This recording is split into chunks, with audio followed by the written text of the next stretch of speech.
basically, hello, we are doing a test right now. Trevor, test me out right now. Test, test, test. Can you hear me, Marcus? 1, 2, 3. Test one more time. Check, check, check. 1, 2, 3. This is Trevor Mengel coming to you live. Coming to you live. So like this. Almost live. Almost live. You can hear the difference in the sound quality Yep. when it's like that. Yeah. So I need to get a lot closer to it. Yeah, and that's we have it turned Right up front. We have it turned down way low because if it's lower, you can always bring it up, but if it's too hot, you can't bring it up. Yep. So Cool. All right. Let me text. yeah, here's what I do. I put on a song. We'll listen to a song, and then I'll bring it in. What's your choice gonna be? I don't know. I'm just gonna put something on. I'm not even gonna do a lot. I can't put it on there, but I'm gonna do it like we'll just see. Are we doing an hour or? We'll talk until we don't want to talk anymore. Okay. Cool. What happens if I need to drink a sip of beer? Oh, just do whatever you want. It's pretty much the plan. Oh, that's not what I wanted.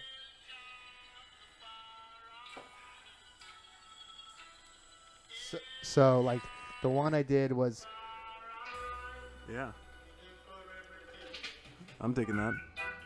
Yeah. So the first one I did was I interviewed my friend who's going to be a dentist, and I interviewed my friend who's a documentary filmmaker. So That's interesting. Has Mansell done this yet? he's bailed a few times. Because he's told me he's going to do this about oh, 3 yeah. times already. Yeah, so we did one. And let me do a little of this. See your face. Right? Eye contact. Is that better? Yeah, that's a little less. If I can just and like rotate it, like, Yeah. there we go. Now I can lean back. Yeah, That's and- great. and like if you can hear yourself in a good way. Also, the audio is going to be like up there, so you can see if it's kind of like Yeah. going and, too and much. I can tell also. You can definitely hear it in the headphones. in your headphones, Yeah. right? Like we're pretty loud. So This is like my voice in speech class at Skidmore. It's like the warm up. what kind of What kind of vocal warm ups? It would be like, it was almost like yoga. You'd be like, oh. Let's get. Can we get a couple good ohms going?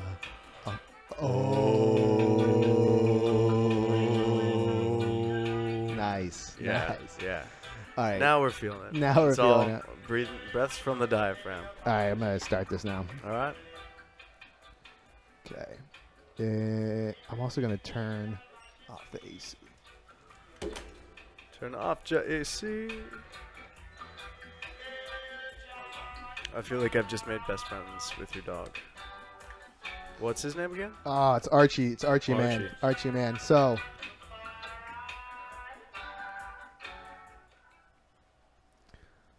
Test. All right, we are here. We have our guest today. His name is Trevor Mengel, a good friend of mine. All right. He's a Renaissance man. He motorcycled over here. He's an adventurer. He is an internet guy, and we also we went to school together. You make me sound a lot cooler than I actually am. You know, I try really hard, so appreciate the endorsement. Glad it's working. but you're not. I mean, if you're cool, I mean, usually the definition of cool is like being awesome without trying. But Yeah, I mean, it's like I said, it's the opposite of cool. but you know, that's like anything. You got to work. You can't just. Michael Jordan didn't become Michael Jordan. You can't just No, right away. he shot out there, did free throws every night Yeah, until his fingers bled. he probably cried a lot. You know, everyone cries a lot So in New York or in private or in line. sometimes. So we are here, and it's the end of the summer 2016. Trevor was so nice to come on my show here. Happy to be here. Yeah, and today we have a couple topics we're going to talk about. Trevor, tell us a little bit about yourself, where you're from, what you do with yourself, and personal, private, everything. Sure, What your everything. passions are. Just lay it all out there. So I grew up in Western Massachusetts, farm town, South Hadley, Mass. Went to Skidmore College with Marcus. Learned a lot about the world there, and met some really good people. Tried starting a company that was sort of like a Foursquare, but for live events, almost like Plancast or Facebook events is now. That ate it. About 2 months after I graduated, which meant it was time to find a real job. Ended up reaching out to everyone who'd graduated from Skidmore, in the past maybe 10 years who was in advertising. Had drinks with a bunch of them and met up with our mutual friend Alex Horowitz. Yep. And he later introduced me to John Mansell that night, who kicked off the career in ad tech, and I've been there for the past 6 years about. More recently, I was in Tokyo with a company called Criteo, and came back, and now I'm at Horizon Media, which is the largest independent ad agency in the world. Also with my sister, coincidentally, also works there. We work very closely. She's great. She's great. She's wonderful. Love Jill. Jill, if you're listening. But so to go back, you mentioned a few things. You spent a year in Tokyo. You Indeed. are in Japan. A lot of people who go to Japan love Japan, and they become, I guess you call it, Japanophiles.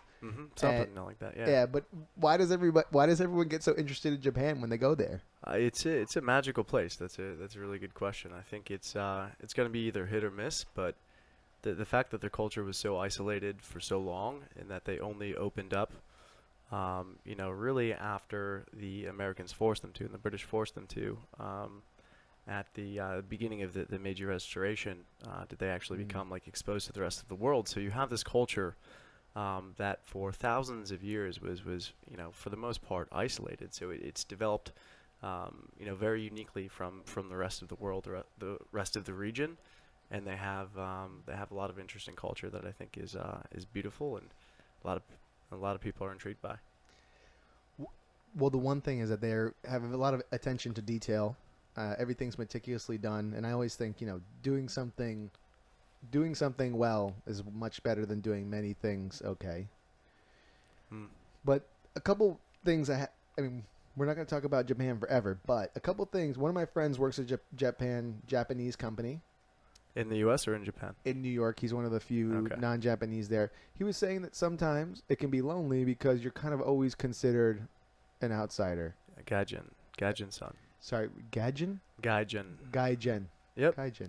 So there's actually an official word or salutation for outsider, and when you enter, I mean, not all, but many establishments, they will greet you formally as Gaijin-san, which is like Mr. Outsider, is the literal translation. So that still exists, and I can totally empathize with that.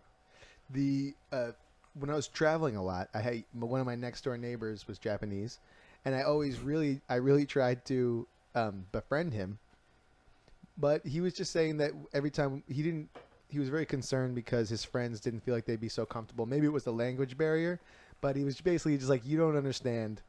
He's just like, it's a Japanese thing. Yeah. There are many things that I think are just Japanese things. What? Hentai is one of them. What's hentai? Hentai is anime pornography. That is something you don't find anywhere else. I mean, I love cartoons, so I'd understand why you like cartoons, but in terms of visual pleasure, I would think that real life is better.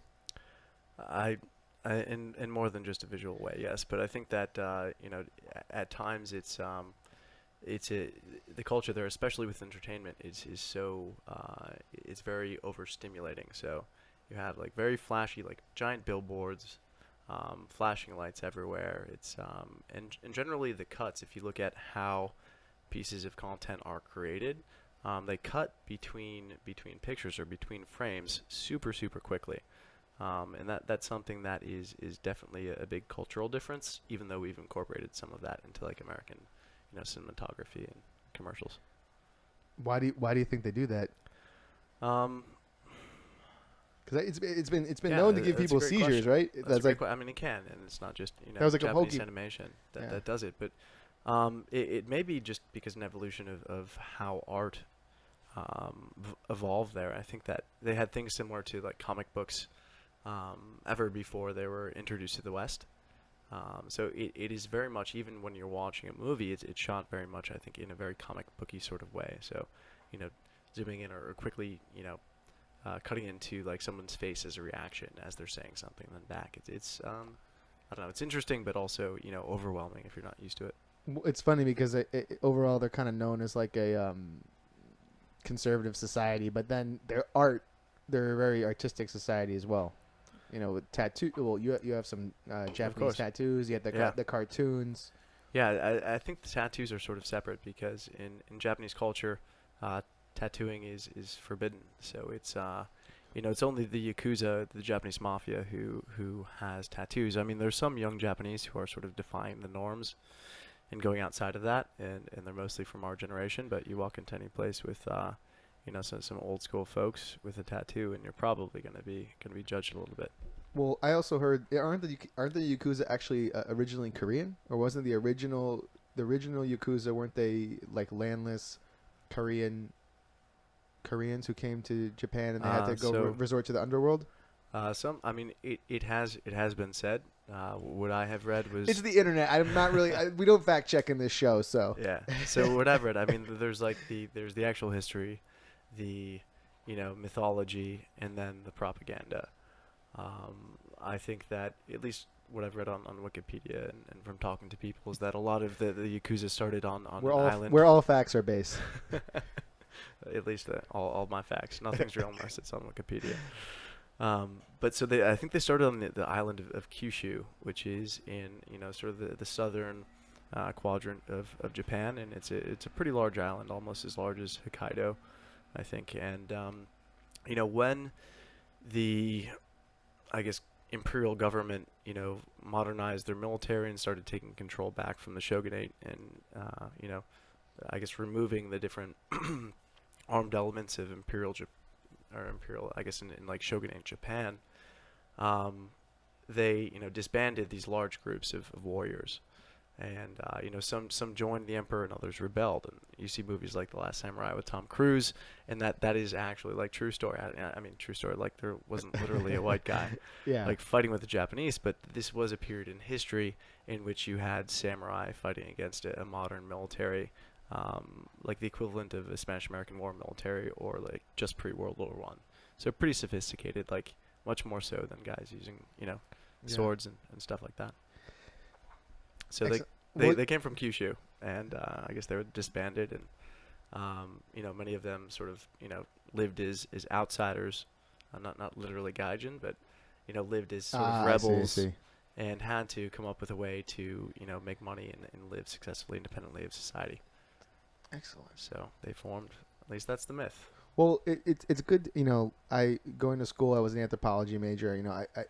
I work in real estate, so I love people where they live. So in the show, I always like to try to incorporate a little bit of travel stories, history, things like that. But one thing I really wanted to talk about is, you're in the online ad industry, and I'm a very I'm a very concerned about internet privacy these days. You and many people are. I know, and this is one reason why I wanted to get you in, is because I feel like about these things, and if just so people should know, because just the other day, I used to be very tech savvy, like 2000. Used to be 2007, 2009, and then I kind of like took a hiatus of like, I'm like, you know what, YouTube, the internet, whatever, and now I'm kind of I'm really interested. But a former company you work with, my company uses them for ad targeting. I get target specific ads all the time. But before we get into any of that, I gotta ask one thing. Absolutely. Shoot. This Twitter photo, is this staged? Yes. It is staged. I trust you in that photo that you're looking to the future. You're gonna manage a board. Have you seen? Do you know? Go to Criteo.com. Okay. I think it's /about us. And this is, I think it will make a lot more sense. No, it's I not think there. if you like put a dash between about and Oh, us. yes. That may do the trick. Okay, we got it. Okay. Yep. Mm-hmm. Oh, what? You're the poster boy, man. Yeah, so that's where that shot came from. Oh. The Criteo About Us page. So you also have a side modeling career? Occasionally, but just the hands.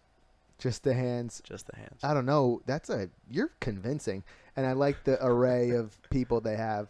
They have, a white guy, white girl, Japanese dude, some guy, American guy. Yeah. So it's American guy with a beard. He doesn't look like he cares about showing up to work. Well, he does. He So does. I hired. Well, he I hired doesn't that care about his gentleman. haircut. Great. It was a great guy. He'd been living in Japan for the past 8 years. Went there after high school. Just learned the language and was absolutely crushing it at like IBM Japan. Good for him. Learning to integrate with the Kaishan, like the salary man. And Okay. came up to me in an ad tech conference, Ad Tech Tokyo, and he was. You come here. He's like, hey, I'm super interested in what you guys are doing. Here's what I do right now. And he was like a trained engineer who was just interested in ad tech. And I think he'd done like a bunch of work on currency exchanges for IBM to some capacity. They build technology that supports currency exchanges, so which is very similar to the type of advertising that I work in. So hired him, and he was great, and is still with the company in Tokyo, crushing it. So pretty much, I judged a book by its cover, and I was dead wrong. Okay. I mean, yeah.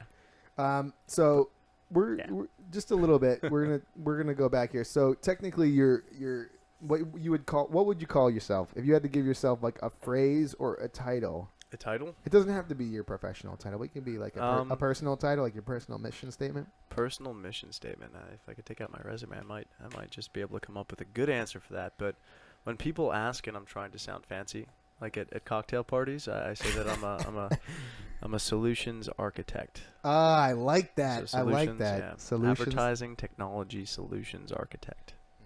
That sounds nice. Yeah. I just read The Fountainhead, and I really always want to be an architect secretly. So now I am.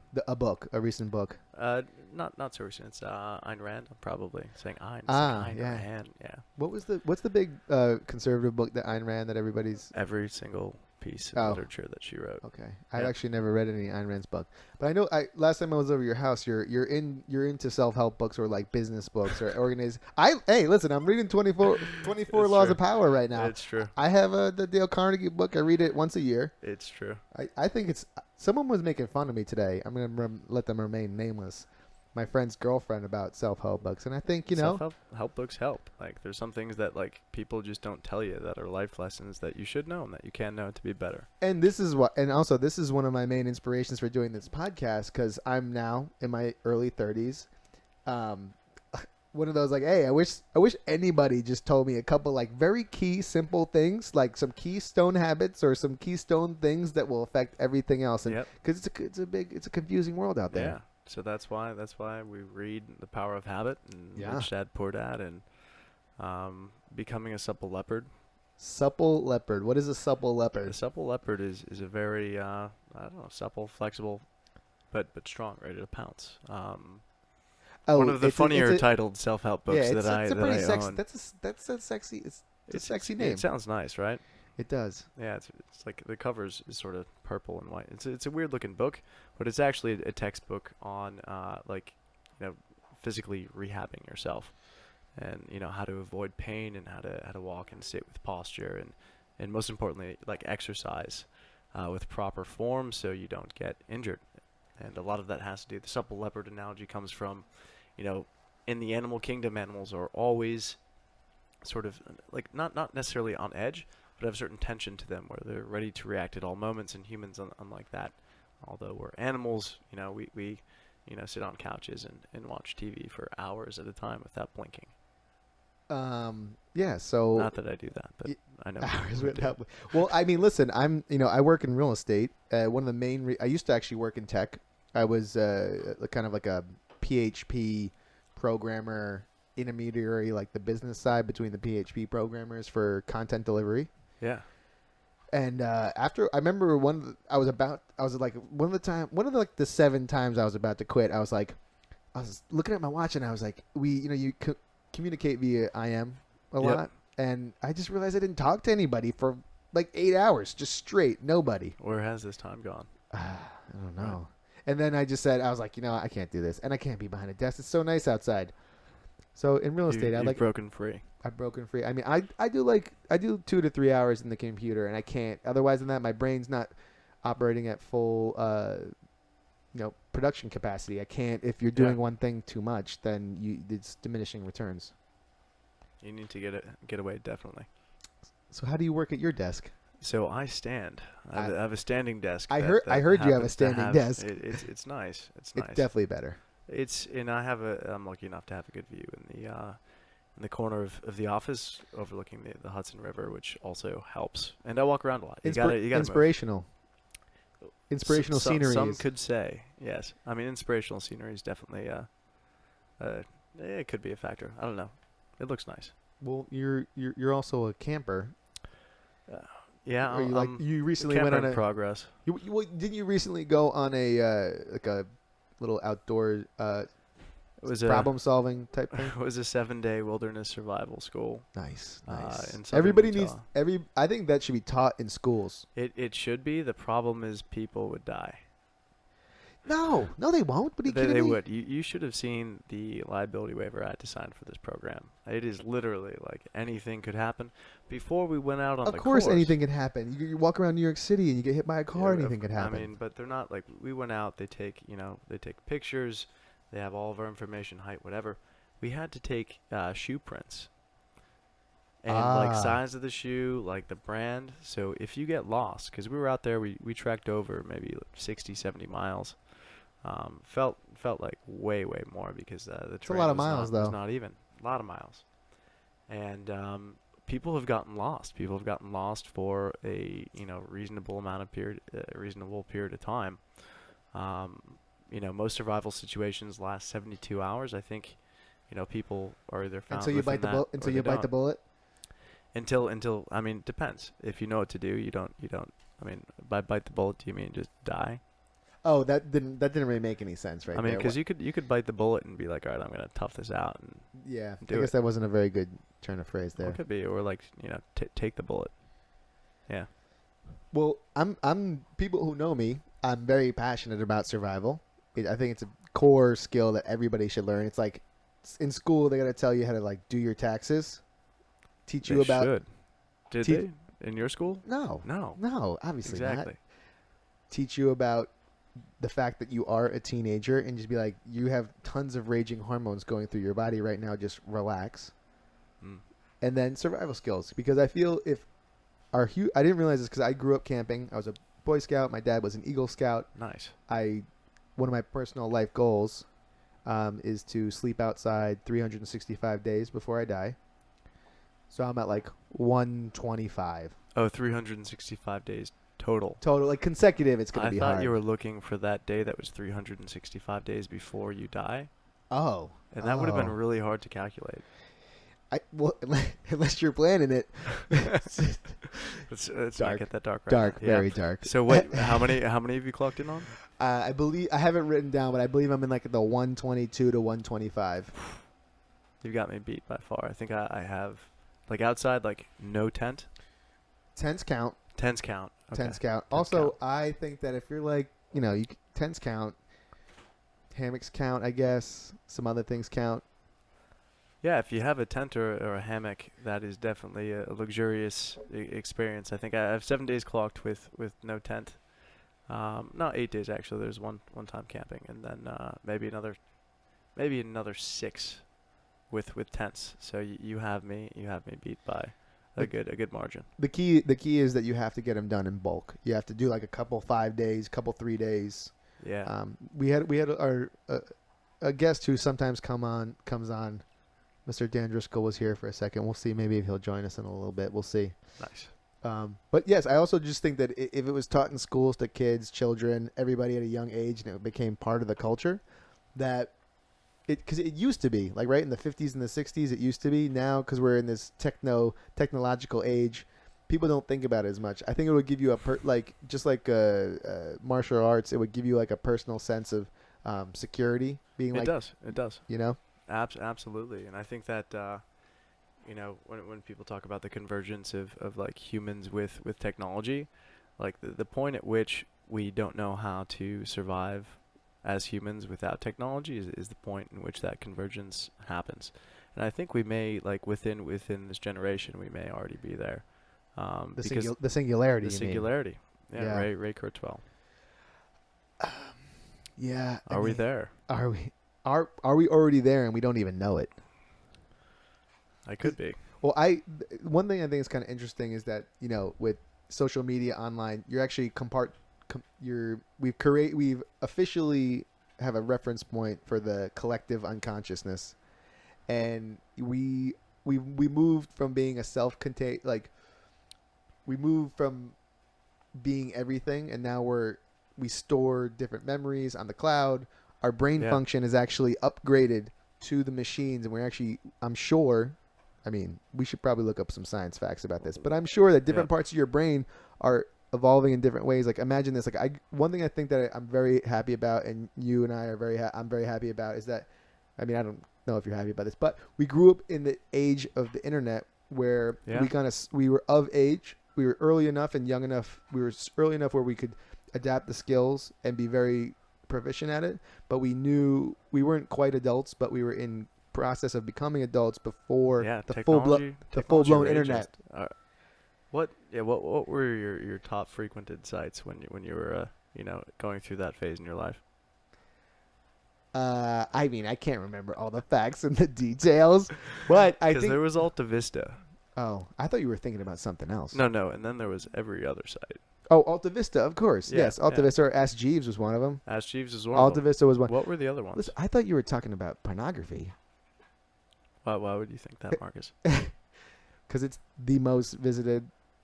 I was. It is also with VR. It's gonna push. It pushes all the technology because it's like it drives the traffic. You can deal with the volume and the compression of videos. Yeah, they're driving. I mean, video especially. I mean, images, and you look at even the decision between like Blu-ray or HD DVD. Remember that? It was the porn industry that decided that Blu-ray was going to be the superior technology. And they've driven a lot in terms of the internet. And it's hard. It's funny because you can't really talk about it. It's a faux pas subject within. But it runs everything. American conversation. Yeah. It runs a lot, and the distribution of people who are watching explicit content. It's not limited to major metropolitan like liberal areas. Of course. It's ubiquitous nearly. And it's got enough money that it can make the technology move forward. It has, and it does. So on that note, with I in my mind I always kind of conceptualized about how you track people on the internet, and I always just like, oh yeah, you can obviously track people on the internet, and then I actually went to some of my own sites that I have, and I didn't realize how much information you can find out from just someone's ISP, like where they are on the block they are. Yeah. So that's easy information to get on any website. Down to the block. So you're looking at the ISP of a website that you're coming from, or that's coming to my website as an administrator. Yeah. Yep. Wait. So you can look at the ISP. Wow. Does Google Analytics do that, or what program gives you that information? My own personal website. Okay. So your own personal ISP. Yeah, my own personal website. Yeah. Yeah, and that goes out to the like when your browser puts a request, so makes a call to another ad server. Oftentimes it will contain that ISP. I mean, it's all going through that little box that your Wi-Fi is attached to. So when I connect to say Amazon, let's use a different one because that's a different website. Let's say I connect to Joe's Barbershop website, right? Mm-hmm. When I go there, you making an appointment? What are you doing? I'm looking to see what their hours are to be open, right? So I'm looking to see if I can go get a haircut tomorrow. When I connect to that website, am I connecting to Joe's server that he's on, or do I go through you guys first? Do I go through ad networks first before I get to his website to land there? I mean, not just ad networks and not just advertising companies. You go through. Actually, there's a browser plugin called Gostrey that I would recommend all the listeners to download that will tell you which companies are tracking you as your browsers. Gostrey, like a factory of ghosts. Like a factory of ghosts. Yep. Oh, I love that name. It's a great name. It's a great name, and it's a pretty cool company because you install this plugin and it's free, but it will tell you as a page is loading, as a link is loading, which companies are dropping cookies or able to track you based upon your activity. So you can really see who the different players are in the data, in like behavioral, what we call as advertisers, like a behavioral audience creation space. So these are data providers who collect people's browsing activity through having sort of a connection, but almost like a people into what people are doing it within their browsers. And that's not to scare them. This is all like an anonymous technology. It's almost like users leave footprints across the different pages that they browse online, and the companies who I guess whose property those footprints are on are able to see those footprints or see that a user has been on their property in the future. So I have a couple questions here. Yeah. Tell everybody, what is a cookie? What is a cookie? Is a piece of script that many websites will end up dropping on a user's browser. So dropping just means they're writing a piece of script on a user's browser. So that means I open up Chrome, I go to NewYorkTimes.com. Yes. And we have a little guest here. He's a little French bulldog. So if you hear him, is he snorting or crying? He's snarling. He's just smelling. That's not Trevor. He sounds. No, I don't make those sounds. At least when I'm talking. So when you go, I go to NewYorkTimes.com. Mm-hmm. Who's dropping the cookie on me? Is the internet website dropping on me? Is the browser dropping it on me? And how does that? If you were to visualize it, many different players. So if you look at, there's a technology called an iframe, and most ads are built within iframes. And when you think of what an iframe is on a web page, it's a website within a website. So when you're looking at a page, like you see a two-dimensional like screen, that looks like a newspaper, but things are moving around. It's a little bit more interesting. But since the web is dynamic, web pages and browsers have the ability to display multiple web pages within a specific window. So even though you're looking at a web page, like there may be many different pages behind the page that is actually within your view. Just because this is an audio format to give someone a visualization. So you have you have your rectangle of your desktop. Yeah. It's fully exposed. There's one page there. When you say that there's a website within a website, are certain pixels on the page sold to someone else who has direct access to it? Is there layers on top of layers, or are they divided into, like, if you go in New York, is this block, if you're visualizing in your head, is this block between A and B and versus 14th and 15th Street? Yeah, so I'm going to be as technical as I can. I'm not an engineer, but this will be a half-assed attempt at explaining how this works. Lovely. But it's almost like when you're looking at a web page, it's like the facade of a house. And that facade, like, you have the siding, and that's where most of your content is. If you're on the New York Times, that's the editorial piece that you're reading. So, for instance, the Native American tribe puts up a fight against somebody. They have a fight. They're staging a sit-in on the. So the actual creative content. So the creative, well, you have the editorial content, or you have a video. I think when you're talking about creative content, that's typically like the creative, like the Don Draper, the big idea. Yeah.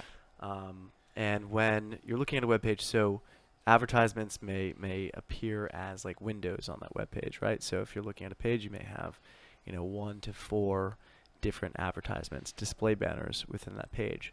Each of those display banners, each of those windows represents what's essentially a different website. So that website has the ability to also drop what's called a cookie. Yeah, what we discuss as cookies on your browser through a technology that's called a pixel. Oh, yes. And so what is a pixel? What is a pixel? So a pixel is a one by one. We all know like the pixel dimensions of like a TV or a GIF of a monitor or of a GIF or a GIF or whatever you want to call it. But a pixel is a one by one, transparent object that's actually on your screen or within a web page that essentially makes a call to a third party. So makes a call to another ad server that is not first party. So if you're going to New York Times, that is not the New York Times Like for instance, we're just pulling this up right now, but just we're looking at the front page of the New York Times. Yeah, so if you keep scrolling down, you'll see ads. I used the same example when describing what we do to interns earlier. To the right. Yeah, so what is perfect. that? A real estate advertisement. It's Cool. Style meets convenience. Some place in Florida. Michael Saunders. Is there, so you see on the upper right hand side of that ad how they have what's a little ad choices icon? Is that there? No. So if it's not there, that means it might be hard coded into the site, but I don't really believe that. So all ads, when you see them within a web page, are supposed to have this little, triangle. Right here. I see it right here in the skin security ad. So ad choices. Let's open that. So ad choices sort of identifies who in the advertising space was serving you that ad.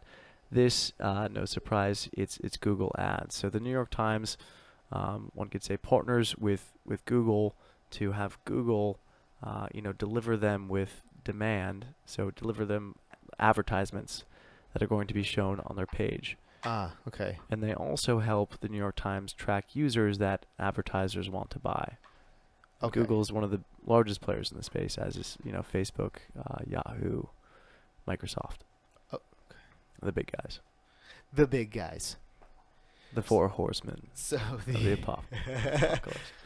Used to be.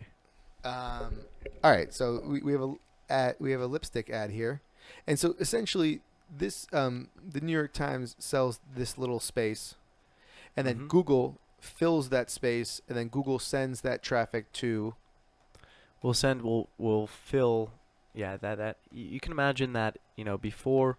As this web page is loading, the browser and the page itself will say, we have this spot that can fit a 300 by 250 ad. Like that's the format you're looking at. Okay.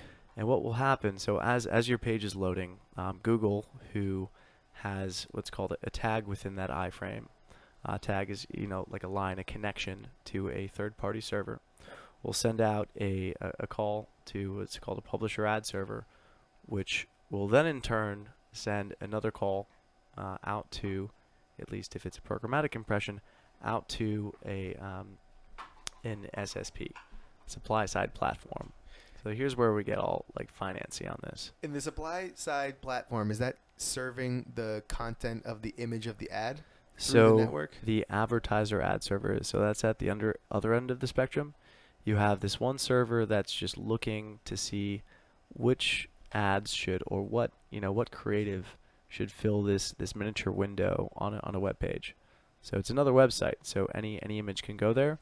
There's a publisher ad server that is responsible just for figuring out which ad will go there, or who has the right to be able to serve an ad there. Okay.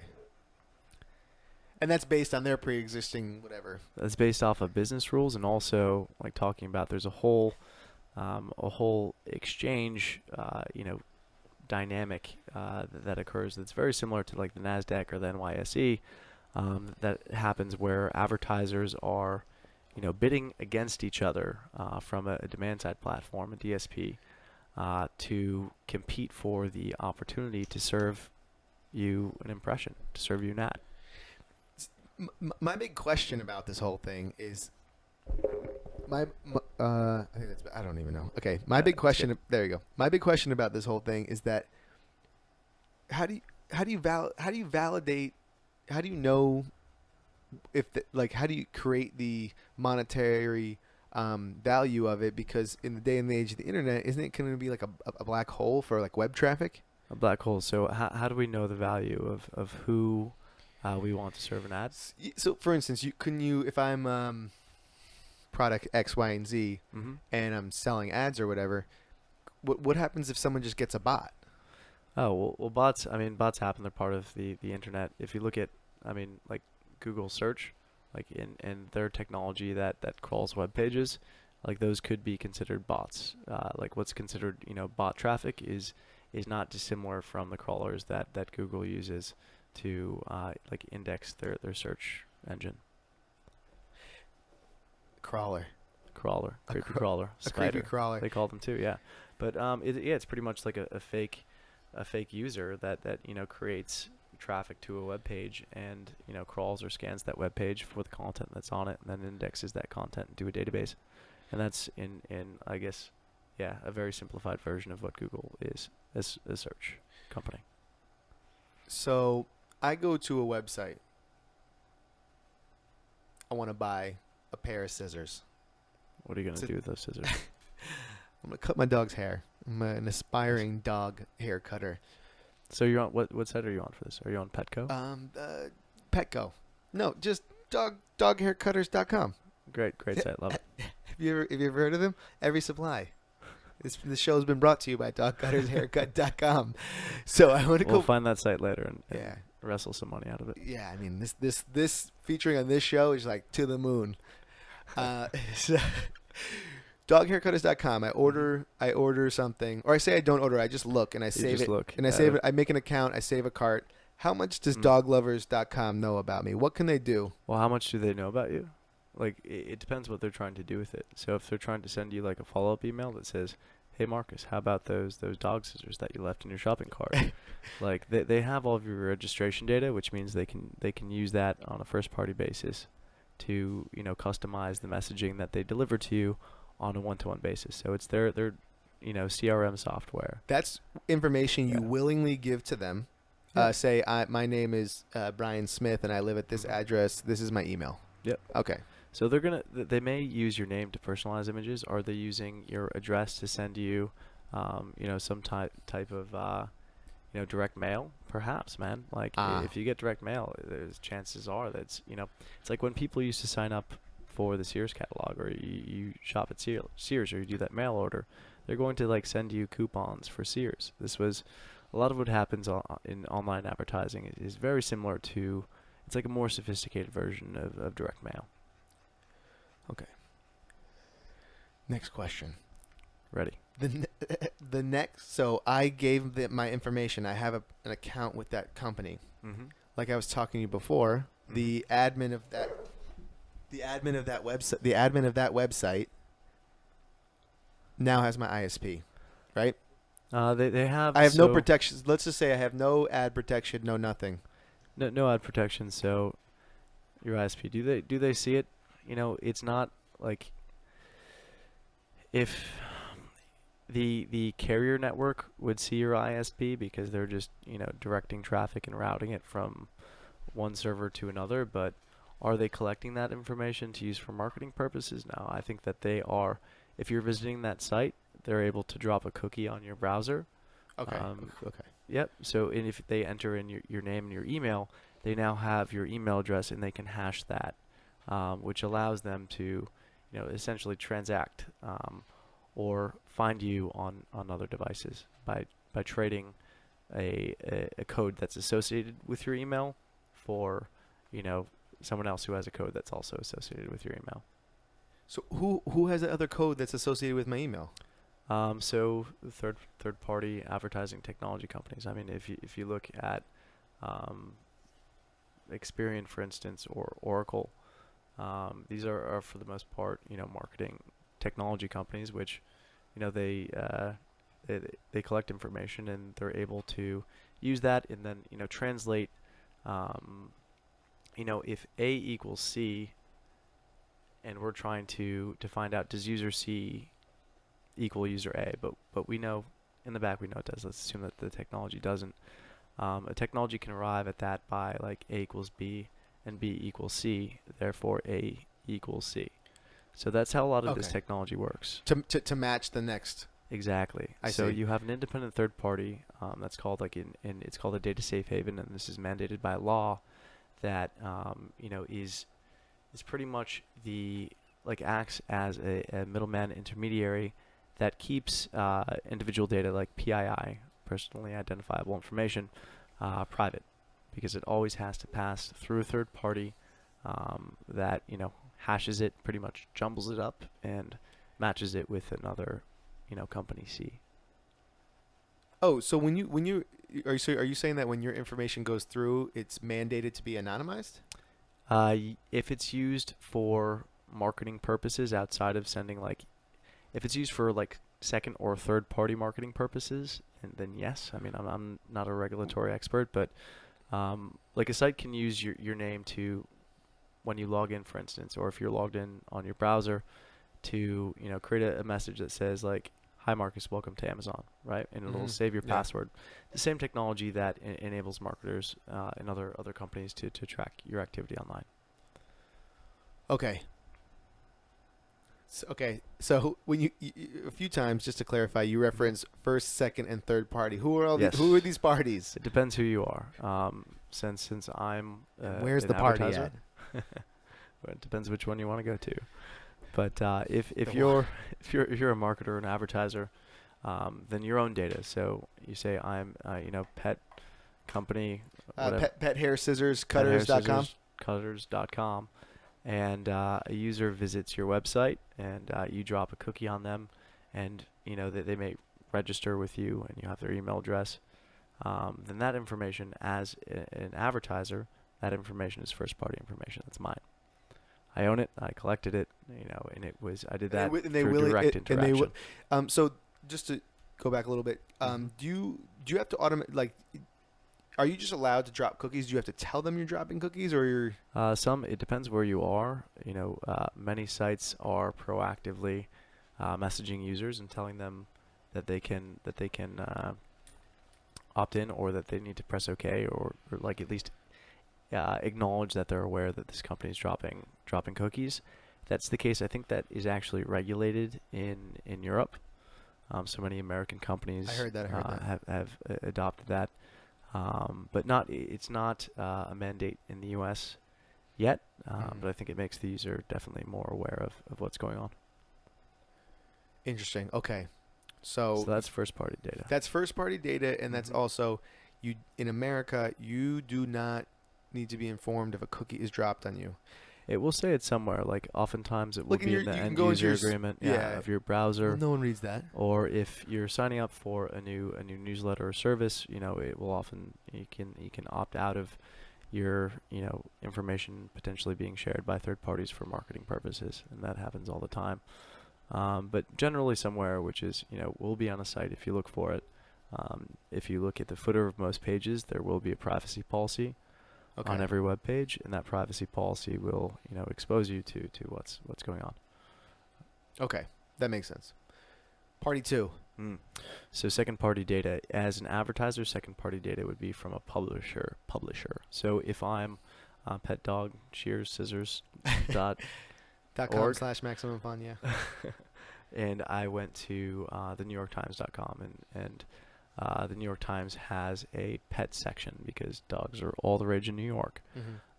If the New York Times were to collect information, so to tag or drop cookies on the different users who have read content from their dog section, and I, as PetScissorsShearsCompany.com, wanted to target those users for marketing purposes, I could purchase that data from the New York Times. And I'm not saying the New York Times can do this or that they have a section called dogs.com. We are using the New York Times as a generic example that people in New York will go to that website. Let's clarify that. Yeah, we've clarified that. Okay. We've said it. It's there. It's on record. Yeah. Sorry, New York Times and New York Times or any other website could take this data and they could sell it to a marketer and say, if I'm trying to prospect, if I'm looking for new users, new customers to come to my site and buy the best dog scissors that are out there, where do I find them? It's not just people who hear about me through like word of mouth, but if I'm marketing my company online, then I want to find people who like dogs because those are my customers. Those are my future customers. Okay. And so I buy that data from any website, but in this case, the New York Times, and I use it to find those users on many web pages that they could be visiting. Other web pages. So it depends. So some publishers will restrict use of their data to their properties alone. And when you say properties, what do you mean by that? Properties, websites that are owned and operated, OWNs. Okay. But sometimes they also will sell that information. Say, okay, you can use that, or we can buy our data, our users across, the entire internet. So you can find these users whether they're on, the Gmail. New York Times, or Gmail doesn't really have, but Gmail is something different. So maybe not Gmail. Okay, we will avoid that. Every site that has standard banner advertising. Huffington Post, the Gazette, stuff like that. Yep, absolutely. Ooh. Third-party data. Okay, yeah, third-party data. Let's go to third-party data. So third-party data is sort of secondhand. So if the New York Times or another site, they have a web page and they're tracking, that they're dropping their own cookies on your browser to save your password, to connect it with your account. But they also allow third parties to drop pixels like we were talking about earlier onto a user's browser, and they do this through that iframe, so through the window. It's like throwing this through that little space that other company leased to them. Exactly. Yeah, not necessarily least, but they're just there, so third parties can track you, through the window on a web page, and that looks the like window meaning the advertisement. The window meaning the advertisement. The advertisement is a window and also like a separate web page. Yeah, and then what is also, just to clarify again, the difference between a pixel and a cookie? Because they sound a little similar. So a pixel is the mechanism by which a cookie is dropped. So it's that one by one. It's the one by one transparent. Yeah, literally a pixel, a transparent pixel, on the web page. Whereas the cookie is a piece of script. That's just a separate numerical code. You can look at the cookies on your browser. They're all anonymized, just numbers and letters that don't make any damn sense. Okay. And they are pretty much like post-its that are appended to your browser until either you clear them or they naturally expire. Yeah. Okay. So they do have shelf lives. They do have some of them. They do. It's mandated that they have shelf lives. That's good. I think that's good. It is. Also, your trends change. You got to keep up with the times. Yes, you do. What is the typical shelf life of a cookie? I'd say 30 when to those cookies 60 get stale. days. 30 to 60 days, but I mean, it depends. Do they get scale from a marketing perspective? You can say that if you were on a major travel site and you were about to purchase a plane tickets in a cruise for your family, that's could be worth family of 4, week-long trip, $5,500 maybe. But if so that's okay. So day 1 you don't buy anything. Day 2 maybe not. Day 3 you find a better price elsewhere, and you buy it. The thing is, that site that you're visiting on day 0, that maybe you're doing your research on, they're thinking that you're worth a ton of money to them because you're about to spend $5,500. So there's an art and a science behind determining when is the right time to let a cookie go, to let a user go, and to determine that a customer is no longer worth bidding on or buying to serve them an advertisement. One thing when you were explaining the window within the window platforms, whatever, everything we just talked about, it's weird how your mind tries to wrap around the visualization of the physical space world that you live in and the website world. Yep. Where people are walking on, I feel like you're walking on this website. Yeah, you're browsing, you're skipping on through, and every new web page that you visit could have a new group of people, not of people literally, but of different companies who are placing information on your browser. Is it easy if you wanted to anonymize yourself? What are the benefits of doing that, or not, or the disadvantages of doing that? I mean, if we want to anonymize ourselves, we should go live in a desert in Utah. I think that it's. I mean, that's not completely radical, but in this day and age, I think that the fear of a malicious person tracking you, that's largely understood as a reality of doing business. I think that if you look at the Snowden sort of reveal and everything that exposed from the federal government, that is only this technology that we're using to market is not in any way as developed or complex or personalized as that, and we all have acknowledged that that's happening. But because we know that the private sector has this technology already, it kind of makes people, especially in the internet, it's it makes your mind go oh man, this is only the surface. It does, and I guess that there are those who are of the opinion that if you're embarrassed, that if you'd be embarrassed for somebody else to see you doing something, or if you're doing something that you don't want other people to see online, then maybe you shouldn't be doing it. I also, yeah, I mean, I do think in this day of the age of the internet, like you can't really hide anything. You have to be your authentic self all the time. You should Not your be. That's authentic. part of it. Yeah. Yeah. But it's before 1995 it was like a choice, and now it's kind of it's you have to do it to be like a regular human being, or just achieve and connect with people in a certain way where they'll trust you, and It needs to resonate, and I think you need to definitely expose yourself in order for people to empathize with you. And I think a lot of like creators, influencers online, like gain their influence through exposing certain things that resonate with people in certain ways, and allow them to sort of enter that other person's life for a minute, which is generally like a much cooler life than like either of us are living, right? Like I don't know. I feel like if you put that's the thing, is that there's a difference between being on Facebook and posting a lot and being a YouTube celebrity or something like that, where your whole life becomes kind of like a performance. It's not like a business model, right? Yeah. Yeah. You have to be able to do that. I personally think it would be tough to 24/7, or to be a Kardashian, or It's probably stressful, man. They deserve all the success that they get, because I think most people don't have the patience to allow cameras around them 24/7. Oh man, yeah, that's no good. Well, so where do you think anything's going to be changing in the realm of online advertising and privacy? Do you think so? You were kind of saying that it's kind of a little bit blown out of proportion about privacy experts who are concerned about this kind of thing, but I mean, I was taking a pretty polarizing perspective on that, towards the side of like openness and lack of privacy. But I think that people to whom privacy is important should have the choice. I mean, whether you want to see advertisements that are personalized or not, or whether you want to be automatically logged into your site, or receive personalized emails from a marketer, I think that's someone's choice, and everyone, like, marketing should be and should take the form of what the best way to communicate with an individual user.